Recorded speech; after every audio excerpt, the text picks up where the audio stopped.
So every time you announce a tariff out of the blue that on a major trading partner, you're not only raising that tax on the import, but you're also scrambling supply chains. Welcome to The Debrief, where we talk with the Washington Examiner's top journalists about the headlines they're covering and where the story's going next. I'm Sarah Bedford, and I'm here with policy editor Joe Lawler. Joe, economic data released this week shows that the economy shrunk in the first quarter. What's going on? Why did that happen? Yeah, the economy shrank at a 0.3% rate in the first quarter as measured by GDP.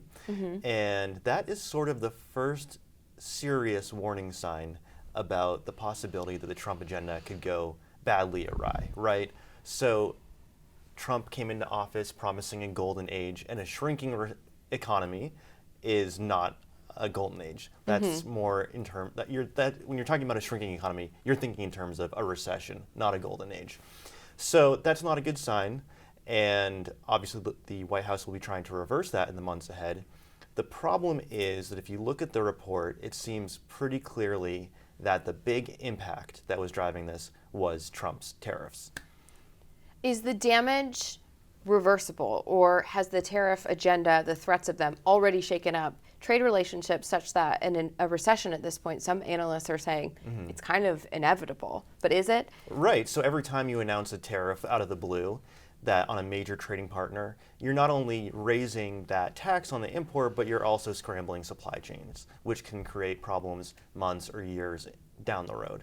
We've also seen, though, that every time that Trump indicates there may be some relief on tariffs, the Dow jumps, bond yields come down a little bit, and the picture brightens like pretty considerably. So it's a good question. I guess we'll know in the weeks ahead. So we hear Treasury Secretary Scott Bessent, Trump, top officials saying, we're getting so many calls, everybody's lighting up the phones like they can't wait to make deals. Have we seen progress on any of those deals, though? We haven't seen progress. They keep saying that it's coming. They keep saying 90 trade deals in 90 days or whatever it is. Certainly the public will and businesses will be waiting very carefully to see any of those deals.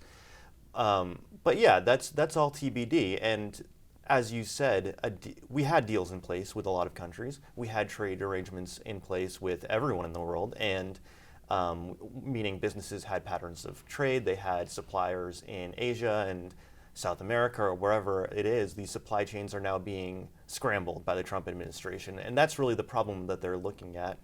I will say, though, there's two other things to mention about what we've seen this week. So one is that although the tariffs had a clear negative impact on the economy in the first quarter, there were also signs of health. So consumer spending was strong, and business investment was also quite strong. That's the number one driver of economic growth, is how much our business is investing to build up capacity and buy and sell in the months ahead. And the other thing is that the hit to the headline rate of growth was driven by all of these producers and families trying to get ahead of the Trump tariffs and buying things from abroad before they were subject to tariffs. So that brought imports forward for the months ahead. So just in terms of what we're likely to see from the next GDP report, it'll probably be stronger just because of the reversal of that effect. Because of all the Amazon shopping sprees that happened. Well, Joe, thank you so much for being here today. You can get more writing from Joe and the rest of the policy team at washingtonexaminer.com.